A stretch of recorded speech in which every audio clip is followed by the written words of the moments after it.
musibah. Selanjutnya, kita akan membahas mengenai bagaimana cara menjalani ujian agar terasa ringan. Pertama, adalah mengimani takdir Allah. Dalam hadis riwayat Muslim, Rasulullah SAW bersabda, Allah telah mencatat takdir setiap makhluk sebelum 50.000 tahun sebelum penciptaan langit dan bumi. Dan Ibnu Qayyim mengatakan, landasan setiap kebaikan adalah jika engkau tahu bahwa setiap yang Allah kehendaki pasti terjadi, dan setiap yang tidak Allah kehendaki tidak akan terjadi. Jadi ini membuat kita merasa lebih ringan. Ujian-ujian kesedihan misalnya yang terjadi kepada kita, memang ini adalah bagian dari takdir Allah yang sudah Allah berikan 50.000 tahun sebelum penciptaan langit dan bumi. Kedua, cara menjalani ujian agar terasa lebih ringan adalah yakin bahwa ada hikmah di balik cobaan yang Allah berikan ini. Teman-teman lihat dalam surah Al-Mu'minun ayat 115 sampai 116, Allah Subhanahu wa taala berfirman, "A'udzu billahi minasyaitonir rajim. Afa hasibtum annama khalaqnakum 'abathan wa annakum ilaina la turja'un." Yang artinya, maka apakah kamu mengira bahwa sesungguhnya kami menciptakan kamu secara main-main saja, dan bahwa kamu tidak akan dikembalikan kepada kami? Ayat berikutnya Al-Mu'minun 116, Allah Subhanahu wa taala berfirman yang artinya, maka Allah Maha Tinggi, Raja yang sebenarnya, tidak ada Tuhan selain Allah, dan Allah yang memiliki arsy yang mulia. Jadi agar ujian kita terasa ringan, yakin bahwa ada hikmah di balik cobaan-cobaan tersebut. Atau teman-teman lihat dalam surah Al-Baqarah 216 misalnya. Boleh jadi apa yang kita tidak suka justru itu yang terbaik untuk kita. Atau boleh jadi apa yang kita suka justru itu tidak baik untuk kita. Allah lebih mengetahui, manusia tidak mengetahui.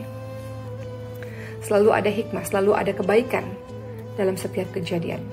Yang ketiga, agar kita merasa ujian atau cobaan kehidupan terasa ringan, ingatlah bahwa musibah yang kita hadapi belum seberapa. Kata Rasulullah apa? Musibah yang menimpaku sungguh akan menghibur kaum muslimin. Atau dalam lafaz lain Rasulullah SAW bersabda, siapa saja yang terasa berat ketika menghadapi musibah, maka ingatlah musibah yang menimpaku. Ia tentu akan merasa ringan dengan musibah tersebut. Ingat bahwa Rasulullah SAW sudah yatim piatu sejak kecil. Kemudian Rasulullah SAW dimusuhi oleh saudara-saudaranya sendiri, pamannya sendiri, karena menegakkan Islam. Kemudian kita lihat lagi Rasulullah SAW kehilangan harta-hartanya, kemudian diusir dari kampung halamannya, kemudian dicaci maki, sahabat-sahabatnya diperlakukan dengan tidak baik, disiksa dan sebagainya. Jadi kata Rasul, kalau engkau merasa ada sesuatu yang sedih dalam hidupmu, maka lihatlah ujian-ujian yang menimpa Rasulullah, maka engkau akan terasa lebih ringan.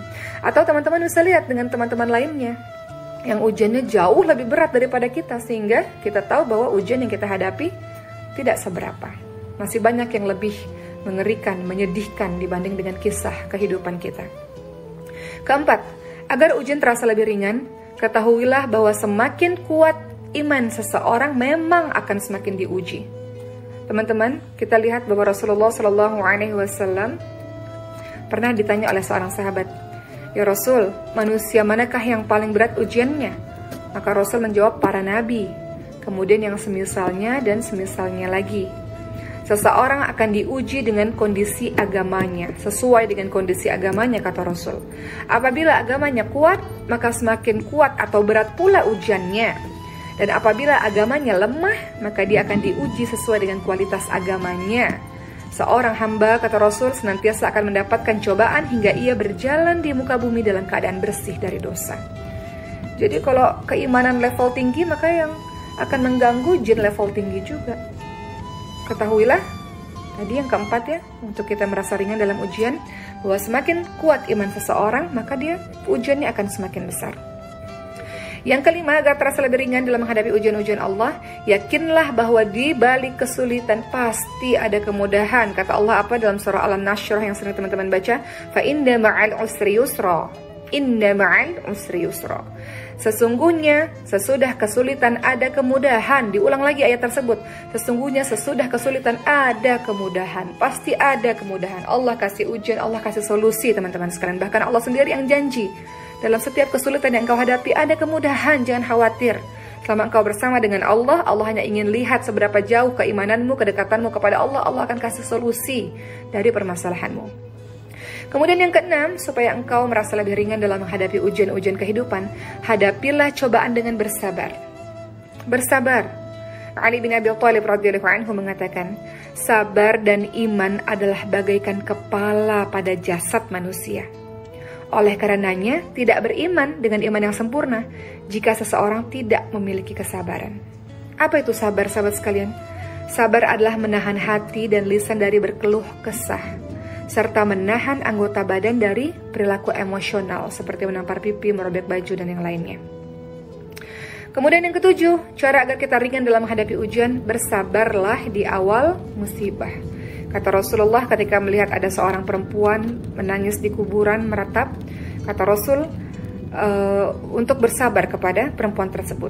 Dan Rasul pun menasihati perempuan tersebut bahwa yang namanya sabar seharusnya dimulai ketika awal ditimpa musibah.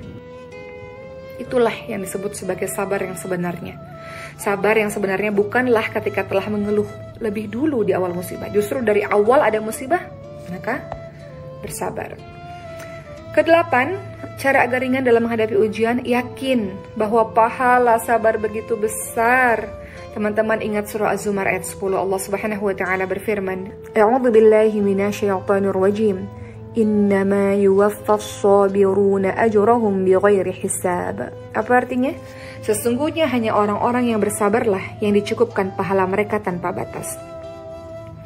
Atau dalam hadis riwayat Muslim, Rasulullah SAW bersabda, tidaklah seorang mukmin tertimpa suatu musibah berupa rasa sakit, rasa capek, sakit, sedih, dan kekhawatiran yang menerpa, melainkan dosa-dosa mereka akan diampuni oleh Allah Subhanahu wa taala. Dan kemudian yang kesembilan, supaya kita merasa lebih ringan dalam menghadapi ujian, ucap innalillahi wa inna ilaihi raji'un. Ummu Salamah saat sebelum menikah dengan Rasul, pada saat itu masih menjadi istri dari Abu Salamah. Abu Salamah meninggal dunia. Maka Ummu Salamah pun mengucapkan innalillahi wa inna ilaihi raji'un. Kemudian beliau berdoa, ya Allah, berilah ganjaran terhadap musibah yang menimpaku dan berilah ganti dengan yang lebih baik. Dan akhirnya apa? Allah berikan kesabaran untuk Ummu Salamah, dan Ummu Salamah akhirnya menikah dengan Nabi Muhammad SAW. Allah ganti dengan yang lebih baik. Jadi ucapkan kalimat innalillahi wa inna ilaihi raji'un tersebut, sahabat sekalian. Dan yang terakhir, supaya kita merasa ujian yang kita hadapi terasa lebih ringan, maka introspeksi diri. Kita sudah sama-sama pernah membaca surah Asy-Syura ayat 30 ya. A'udzu billahi minasyaitonir rajim. Kata Allah apa? Wa ma asabakum min musibatin fabima kasabat aydikum. Dan apa saja musibah yang menimpa kamu, maka adalah disebabkan oleh perbuatan tanganmu sendiri. Musibah atau cobaan yang terjadi kepada kita bisa saja disebabkan dosa-dosa yang pernah kita perbuat, baik itu misalnya syirik atau dosa-dosa besar lainnya, maksiat dan lainnya. Kita lihat dari perkataan Ibnu Abbas, beliau mengatakan akan disegerakan siksaan bagi orang-orang beriman di dunia disebabkan dosa-dosa yang mereka perbuat, dan dengan itu mereka tidak disiksa atau diperingan siksanya di akhirat.